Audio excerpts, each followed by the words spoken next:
usted lo ve, viene a la iglesia para pedirle a ese Señor Jesucristo que lo haga más rico, que en vez de darle gracias se la pasa pidiéndole. ¿Usted se da cuenta de a quién está adorando, hermano? ¿Quién fue crucificado en esa cruz? En esta época, ya en la actualidad, se ha desvirtuado tanto, hermanos, la crucifixión de nuestro Señor Jesucristo. Incluso los cantantes cristianos, si se puede decir, omiten de sus cantos, de sus himnos, Jesucristo, la palabra cruz, la palabra sangre. Se les hace muy trillado el mencionar eso. Sin embargo, para nosotros que sabemos quién fue Jesucristo, hermanos, me encanta. Yo he venido algunas veces a esta iglesia, pero veo que no necesitan ni siquiera coro.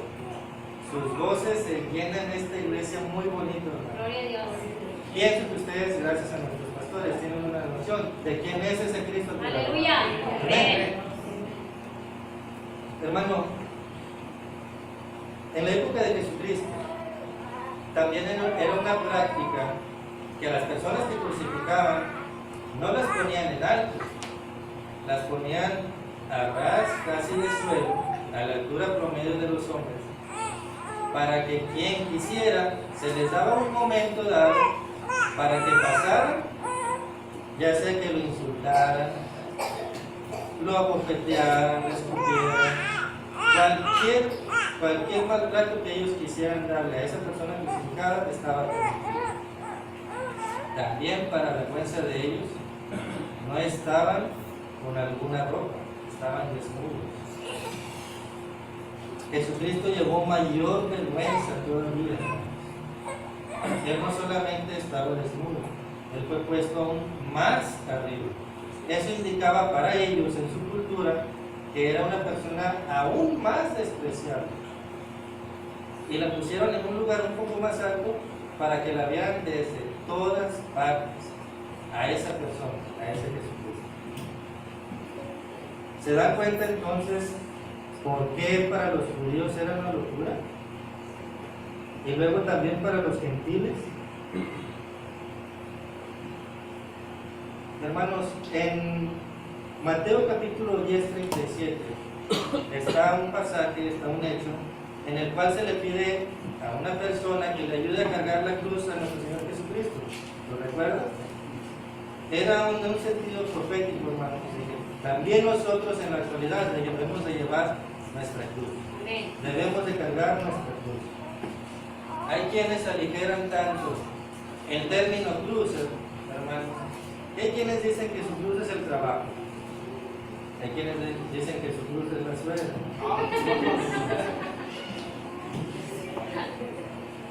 La cruz no significa eso, la cruz significa muerte. Y es muerte a nosotros mismos, muerte a nuestra carne, muerte a nuestros deseos para hacer los deseos de aquel que nos da la vida. Aleluya. Toda doctrina que aligera el mensaje de la cruz denigra ese hecho de la cruz del Calvario. Vayan a leer también, por favor, conmigo, Filipenses, capítulo 3.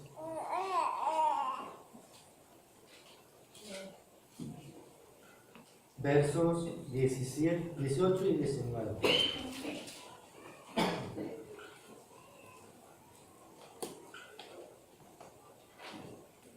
Filipenses 3, 18 y 19. Dice Pablo: hermanos, sed imitadores de mí, y mirad a los que así se conducen según el ejemplo que tenéis en nosotros. Porque por ahí andan muchos, de los cuales os dije muchas veces, y aún ahora lo digo llorando, que son enemigos de la cruz de Cristo. ¿Es usted amigo o enemigo de la cruz de Cristo? ¿Cómo lleva usted su testimonio allá afuera de la iglesia? ¿Amigo o enemigo? Lamentablemente, también en esta actualidad, yo no creí ver, yo creía que mi pastor Salvador Santos iba a venir, iba a durar hasta que el arrebatamiento ocurriera. Yo no veía a mi pastor Salvito en un reto, mucho menos enterrarlo. Él, muchos pastores lo tienen catalogado como el pastor de pastores. Nuestra iglesia era una iglesia conservadora. Sin embargo, al fallecer mi pastor Salvita, al ver otras iglesias, a otros pastores, y no lo digo para ofender a esos pastores que dan un mensaje light, un mensaje de Dios es amor, Dios es amor, Dios es amor, Dios te perdona todo lo que hagas, claro, pero se necesita un arrepentimiento sincero, y Dios es amor y Dios es amor. No es para ofenderlos a ellos, porque ellos se pasan ofendiendo a esa cosa. Si se ofenden por la palabra. Hay un mensaje tan ligero, hermanos, que yo les insto a ustedes también a que no se conformen con la escuela dominical, las predicaciones, estudien, hermanos. Vean lo que la Biblia dice acerca de nuestro Señor Jesucristo, conozcan a ese Jesucristo, a ese crucificado. Tiene para mí dos de los hermanos más dotados en Piedras, o incluso en el estado, nuestro hermano Blas y nuestra hermana Cristina. Saben muchísimo. Antes de entrar del Instituto Bíblico, solo de vista los conocía. Ahora que los conozco, les tengo un aprecio enorme, hermanos, de veras. Saben mucho. El hermano Blas, así como lo ven de seriecito, dice: ay, qué buen maestro son. Ya lo balconé, ¿verdad? Pero es que es muy buen maestro, de veras. Es muy buen maestro. Y nuestra hermana Cristina ni se diga. Ustedes lo conocen. Amén. Amén. Hermanos, quiero que vayamos, ya terminando, en Mateo 27, 45. Aleluya.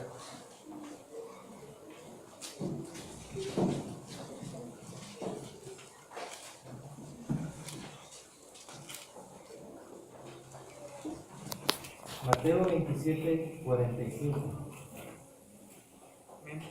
¿Amén? ¿Lo tienen todos? Dice así la palabra de nuestro Señor. Y desde la hora sexta hubo tinieblas sobre toda la tierra hasta la hora novena. Cerca de la hora novena, Jesús clamó a gran voz diciendo: Elí, Elí, lama sabactani. Esto es: Dios mío, ¿por qué me has desamparado? El significado de la cruz se está perdiendo, está casi extinto, hermano. Usted y yo no somos salvos, hermano, por el hecho de un madero. Usted y yo no somos salvos porque colocaron sobre la cabeza de nuestro Señor Jesucristo una corona de espinas. Usted y yo no somos salvos por el hecho de que lo azotaron los romanos. Tampoco somos salvos por el hecho de que traspasaron sus manos con clavos. Usted y yo somos salvos por ese hecho que marcó la historia. Que Él murió en lugar suyo y en lugar. ¡Aleluya! Y llevó sobre Él todos y cada uno de nuestros pecados. El sufrimiento de Jesús en la cruz, hermano, claro que tuvo que ver con el sentido físico, pero en el sentido espiritual, cuando Él estaba en el monte de los Olivos, ¿recuerdan esa escena en donde aparece una copa y Él dice: si quieres, pasa de mí esta copa? Hermanos, ¿qué había en esa copa? Para entender qué había en esa copa hay que estudiar el Antiguo Testamento, y casi siempre toda referencia a la copa se refiere a la ira de nuestro Señor Jesucristo. En ese monte, nuestro Señor Jesucristo tomó esa copa y bebió hasta la última gota de la ira de Dios, para que usted no se derramara ni un milímetro de esa ira que usted y yo merecemos. Usted y yo deberíamos haber estado en ese lugar, pero a él no le importó venir, dejar de estar en ese estado pleno de la Trinidad, venir a hacerse hombre y venir y padecer por ustedes. Él lo hizo por amor. Tanto así lo ama, mi hermano. En ese pecado, en ese madero, Él cargó tu pecado. Mi hermano, así sea 1 milímetro que nos separemos del estándar justo de nuestro Señor, en cada cosa que hagamos, le es abominación a nuestro Dios.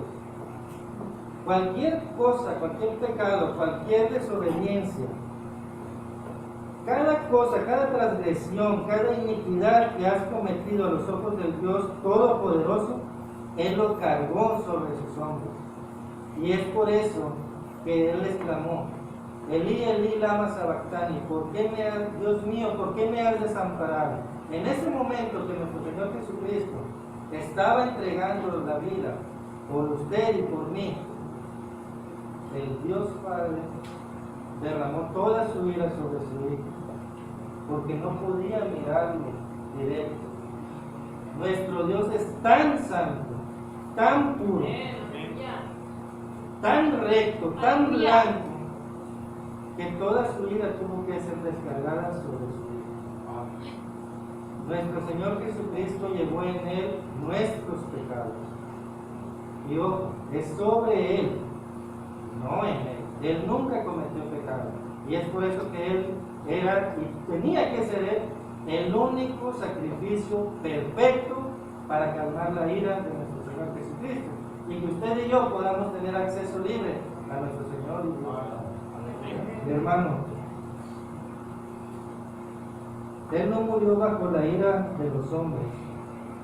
Él no murió asesinado.